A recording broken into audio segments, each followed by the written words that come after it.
আপুনি নিজক কেতিয়াও আনৰ সৈতে তুলনা নকৰে,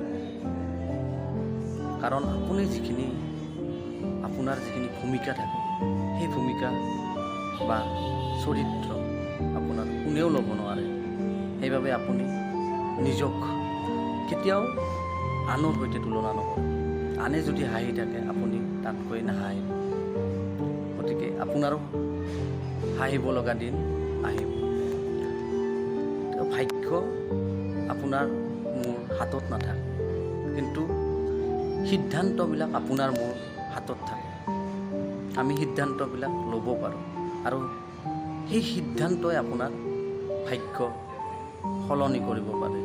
গতিকে ভাগ্যত বিশ্বাস কৰি আপুনি বহি নাথাকিব, হাতত হাত ধৰি সিদ্ধান্ত লওক, ভাল ভাল সিদ্ধান্ত লওক আৰু আপোনাৰ ভাগ্য এদিন উদয় হ'বই।